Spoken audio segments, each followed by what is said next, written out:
Good afternoon. My colleagues and I remain squarely focused on achieving our dual mandate goals of maximum employment and stable prices for the benefit of the American people. The U.S. economy has been expanding at a solid pace. While job gains have remained low, the unemployment rate has been little changed in recent months. Inflation has moved up and is elevated, in part reflecting the recent increase in global energy prices. Today, the FOMC decided to leave our policy rate unchanged. We see the current stance of monetary policy as appropriate to promote progress toward our maximum employment and 2% inflation goals. Developments in the Middle East are contributing to a high level of uncertainty about the economic outlook, and we will remain attentive to risks to both sides of our dual mandate. I'll have more to say about monetary policy after briefly reviewing economic developments. Recent indicators suggest that economic activity has been expanding at a solid pace. Consumer spending has been resilient, and business fixed investment has continued to expand at a brisk pace. In contrast, activity in the housing sector has remained weak. In the labor market, the unemployment rate was 4.3% in March and has changed little in recent months. Job gains have remained low.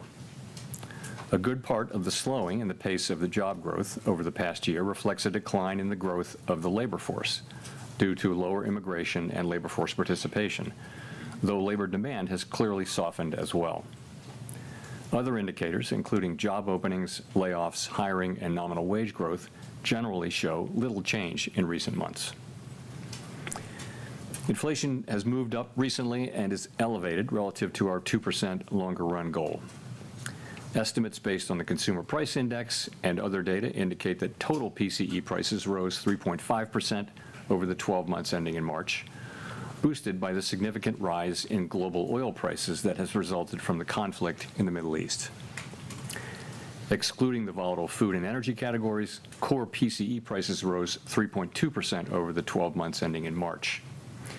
This relatively high rate largely reflects the effects of tariffs on prices in the goods sector.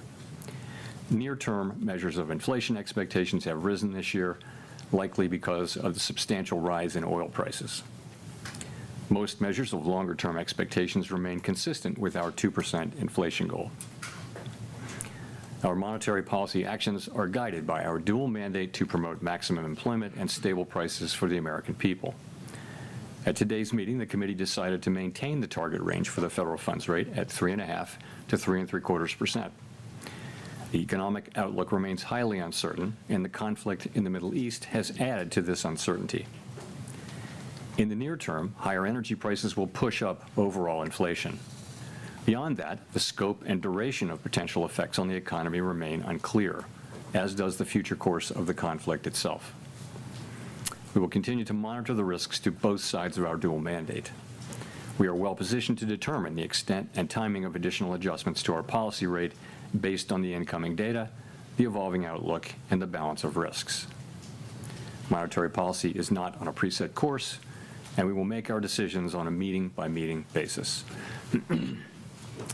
This is my last press conference as chair, and I will close with a few thoughts.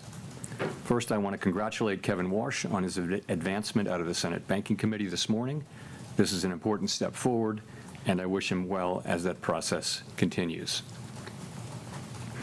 The Federal Reserve exists for one fundamental purpose: to foster the economic conditions in which American families and businesses can thrive. Stable prices, a strong job market, and a financial system they can depend on.